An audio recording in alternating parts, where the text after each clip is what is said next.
Hello students, let's do algebraic expressions, exercise 11a. Exercise 11a is found on page number 137. Question 1. Separate the constants and variables from the following. Now here we've been given a set of numbers and letters. From these we have to pick out the constants and separate them from the variables. Now we have studied constants and variables from class 6 onwards, isn't it? Now let's quickly revise what it is. A constant is a symbol which has a fixed value. So anything whose value will not change is called a constant. Now suppose I take the number 2. Now suppose I take 2, wherever I put 2, it's going to remain the same. This value, if I put it somewhere else, it does not change to 3 or 4 or 5. It has a fixed value. So anything that has a fixed value is called a constant. So first what we'll do is, we'll write down all the constants. We'll pick out all the constants from this. So here we have the constants to be written here. Now look at the first one, minus 7. Now the value of minus 7 will remain the same wherever it is. So that is minus 7. So that is a constant. Now look at the next one. Here we have 7 plus x. Now here x does not have a value given here. The value of x can keep changing. So x is called a variable. Okay, so what are variables?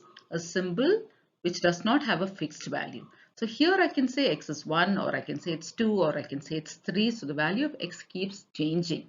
So if you have a constant and a variable together, it becomes a variable. Now let me just explain that. Now suppose now that given to us is 7 plus x. Now here if I say x is 1, then it will be 7 plus 1. My answer will be 8. Now suppose I say x is 2, then my answer 7 plus 2 will be 9.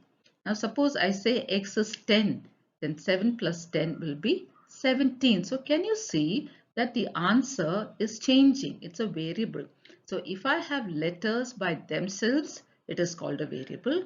Or if I have a letter that is a variable and a constant together, they still become variables, as you can see in this example. So that means a number by itself alone can be a constant, but if it is along with a letter, it is a variable. So let's write down the variables also. So here we have 7 plus x. So we finish with this. Next one, 7x plus yz. Letters are there, so it is a variable. So 7x plus yz is a variable. Now root 5 is by itself. It doesn't have a letter, so this is a constant. Now root xy. Now root xy is a variable. Now here 3yz by 8. Now whenever you have letters, remember that will be a variable. 4.5y is a variable. Minus 3x is a variable. Though it has minus 3, when it comes along with a letter, it becomes a variable.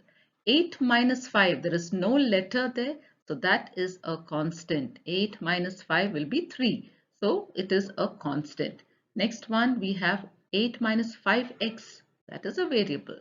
8 minus 5x. 8x minus 5y into p. 8x minus 5y into p. There are a lot of letters there, so they're all with there. So that is a variable. Now here 3y square z divided by 4x is a variable. 3y square z divided by 4x. This is a variable. Question 2. Write the number of terms in each of the following polynomials. So we have all these polynomials here. We have to write how many terms there are in these. Now these are all called terms. This is one term, this is another term, this is another term. Now we have to write how many terms are there in these. Now here let's be careful. Remember, only when terms are separated by the plus or the minus sign can you consider them as separate. So here 5x squared, this will be one term. Okay, because we have a plus sign after that. Then here we have a multiplication sign. That means 3 into ax can be written as 3ax. Can you see? That has now become one term. So totally how many terms do we have? We have 1 plus 1. We have 2 terms. So just look out for the plus and minus sign. There is one plus sign, so there are 2 terms. Let's go to the second one. Here we have ax divided by 4 minus 7. So only one minus sign is there. It should be a minus or plus sign. Don't look at the other signs because this plus or minus sign will separate the terms. So how do we write this? Ax divided by 4, we can write it like this. Ax divided by 4. So now can you see this whole thing has become one term? So we have one term here and one term here. We have two terms. So this 1 minus sign, that means there are two terms. Let's look at the third one. Ax minus, so here let's circle this, by plus y into z. So don't look at the multiplication sign, look only at the plus and the minus signs. So this is one term, this is the second term. Now y into z can be written as yz. So this has become one term. So totally we have three terms here. Next one, 23, then we have plus sign, then we have multiplication and division. That's it. We don't have any more plus or minus signs. That means 23 is one term and all these together will become another term. A into B can be written as AB divided by 2. So now this whole thing has become one term. So we have 23 and then we have this. So 1 plus 1, 2 terms. Question 3. Separate the monomials, binomials, trinomials and polynomials from the following algebraic expressions. So we have algebraic expressions here. We just learned to count the number of terms. So based on that, we have monomials and all these. So what are monomials? They have only one term. What are binomials? They have two different terms. Trinomials have three different terms and polynomials are those which have more than one term. So more than one term means binomials and trinomials will also be polynomials. So let's find out from the beginning. Look at the questions given.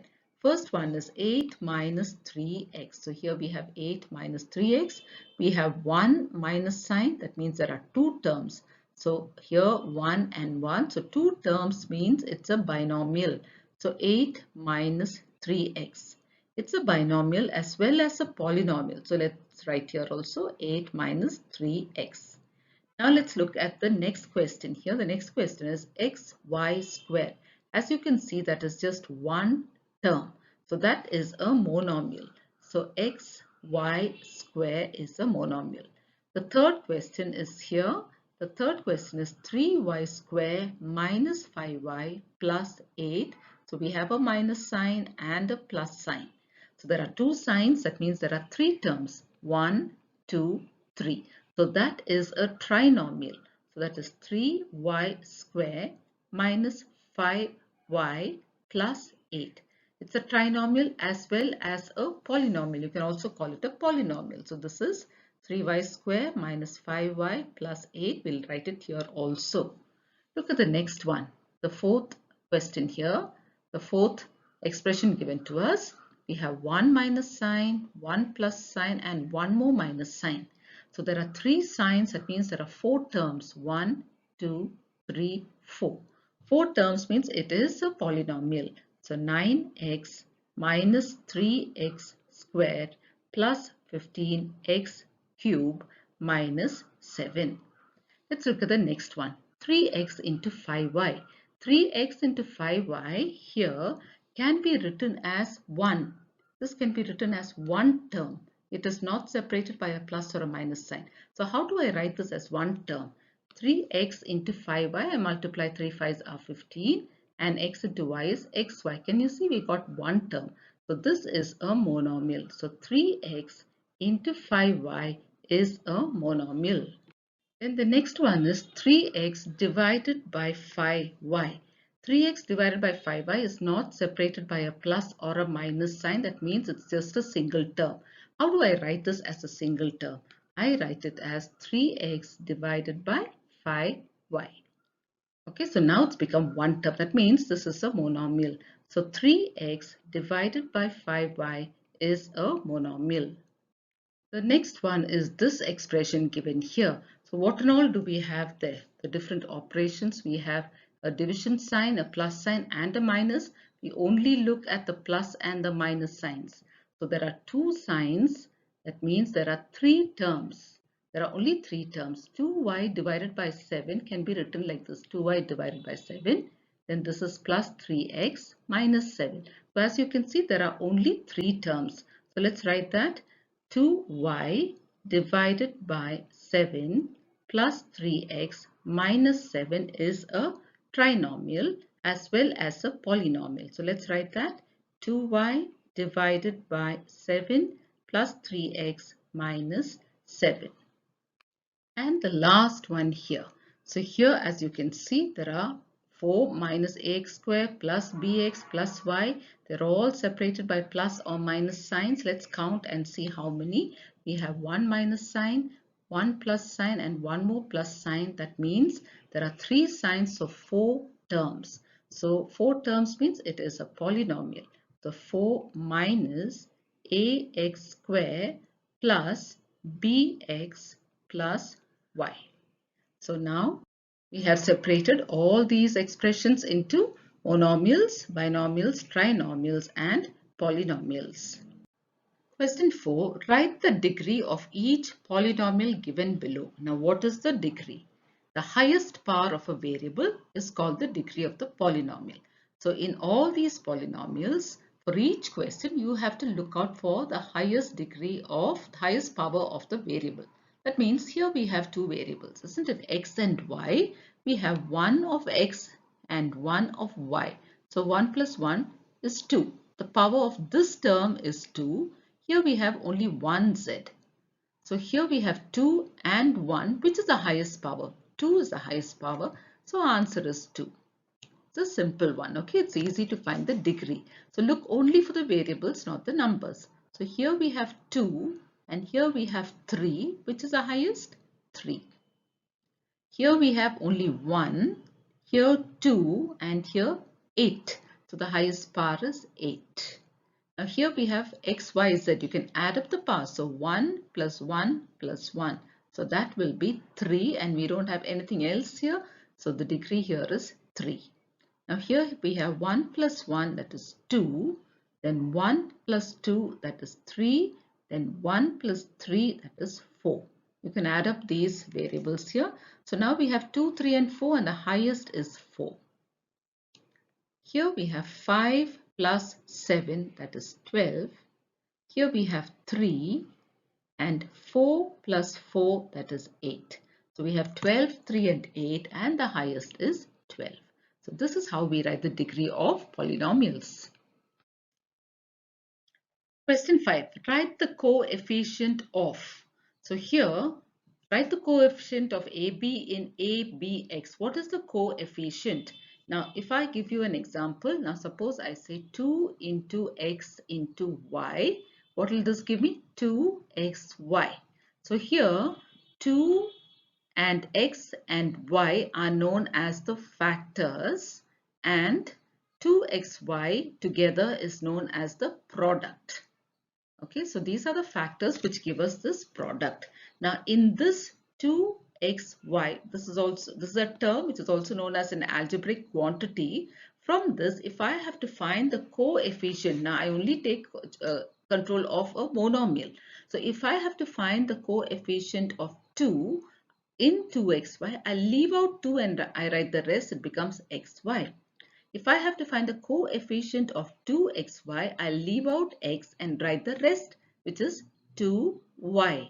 If I have to find the coefficient of y alone, then I leave out y and write the remaining, which is 2x. So this is how we get the coefficient. So let's look at the first one. Write the coefficient of AB in 7abx. So take this AB, leave out that here. So if I leave this out, what do I have left? Only 7x.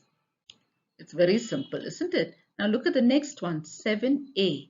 Leave out 7a and write the rest, which is bx. Next one, write the coefficient of 5x square in 5x square minus 5x, which is a binomial. Now, whenever we are talking about the coefficient, we are talking only about that one term. We are talking only about that one term. So, let's look at this and write in the coefficient of 5x square in 5x square. That means I have to take out this whole thing. So what do I have in that place? I just have 1. So my coefficient in that question is 1. Look at the next one. Coefficient of 8 in this whole expression, in this polynomial. Now I don't have 8 here, so I don't have to look at that. I don't have 8 here, I don't have to look at that. Here I have 8, so let me look at this. So what is the coefficient of 8? Leave out 8 and write the remaining, which is minus ax. Now next one, 4xy. Find the coefficient of this in this polynomial. In the first term, 4xy is not there. In the second term, it's there. In the third term, it's not there. So leave that out. Look only at this. So what is the coefficient of 4xy in minus 4xy? We cancel out everything. And what is left is minus. So it's minus 1. So this is how we find the coefficient. Question 6. In this expression, write the coefficient of all these. Okay, so we know how to do it. Whatever is given to us, we leave that and write the remaining. First one is 5. So in this expression, leave out 5. Now, if I have to take off 5, I can't leave it blank, isn't it? So I just have to write 1 there. It's the same. So 1 by 7 and everything else remains the same. X, y square, z cube. Look at the next one, question 2. Here we have to leave out 5 by 7. So I leave out the whole of 5 by 7. If I leave this whole thing out, what do I have left? I write the rest. So that is x, y square, z cube. So that is over. The second one is over. Now the third one is 5x. Here I have 5x. That means I leave out 5 and x. So let me take off 5. Let me take off x. What do I have? 1 by 7. Then I have y square z cube. So we have found the coefficient there. Next one is xy square. Here we have xy square. So here we're going to leave out xy square. So leave out xy square. What is left now? We have 5 by 7 z cube. So that is also over. Next one is z cube. So we have z cube here. Leave out z cube. Write the remaining. We have 5 by 7 xy square. Next one, coefficient of xz cube. So leave out x and leave out z cube. What else is left? 5 by 7 y square. So that is done. Next one is 5xy square. So leave out 5 xy square, leave out these also. So what is left there? 1 by 7 z cube. Okay, so next one, we're going to go on to question number 8. So here we have 1 by 7 yz. So 1 by 7 and yz. So y, we are removing 1 from here. So 2 will become 1. And we are removing 1 from z also. So 3 minus 1 is 2. So what do we have now? We have 5 x, y to the power of 1 is simply y and z to the power of 2. So what's our answer? 5x, y, z to the power of 2. Next one, leave out z. That means only one z. See, here we have only one. Here we're going to leave out only one z. There are 3. We're going to leave out 1. So that becomes 2. So what do we have there?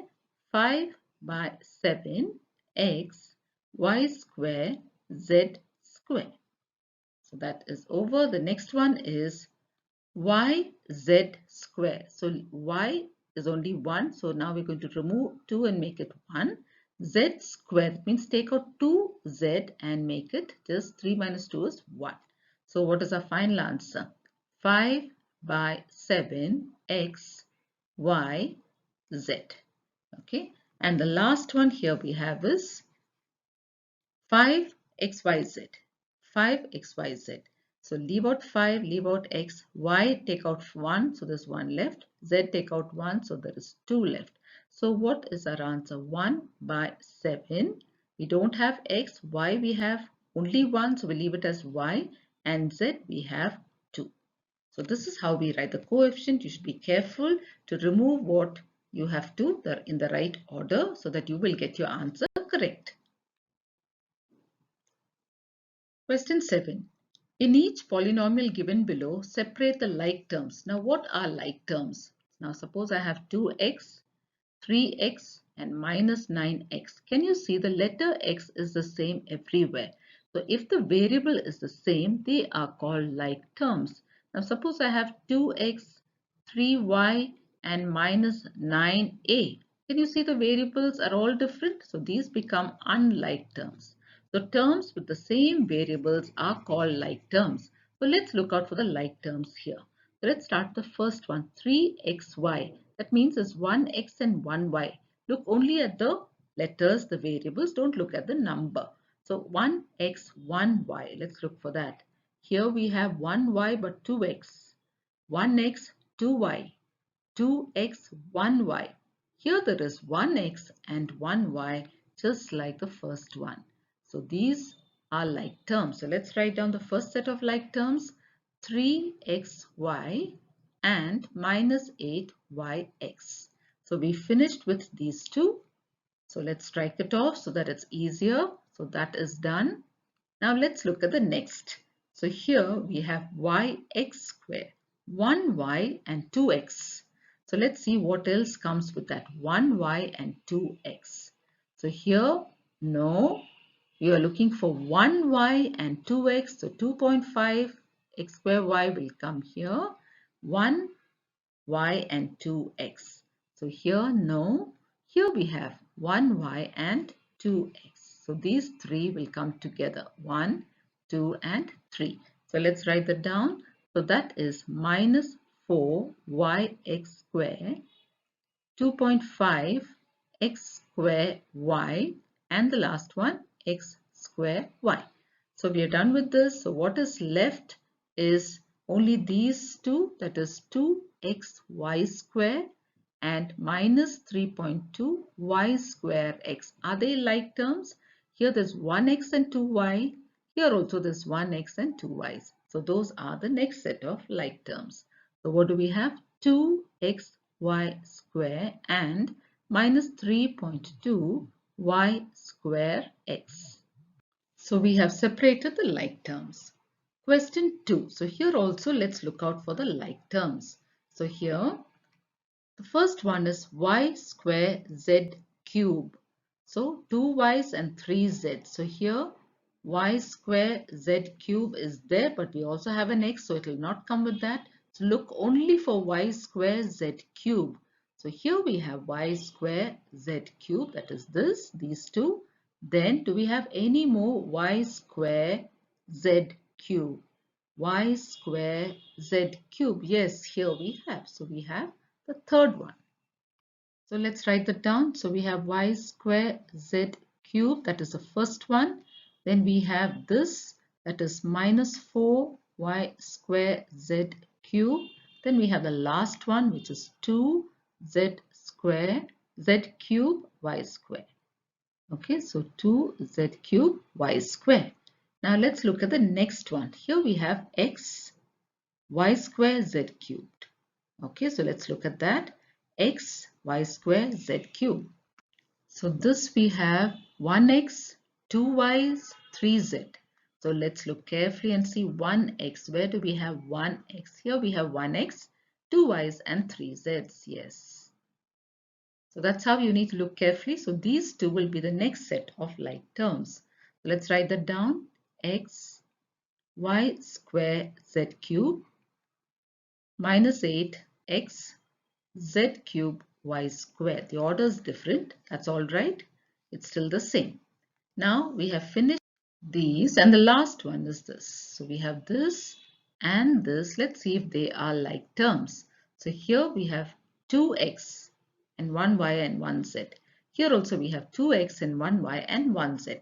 So that is our next set of like terms. So minus 5x square yz and 3x square yz. So with this we come to the end of this exercise, children. We'll continue with the next exercise in our next video. Thank you, children.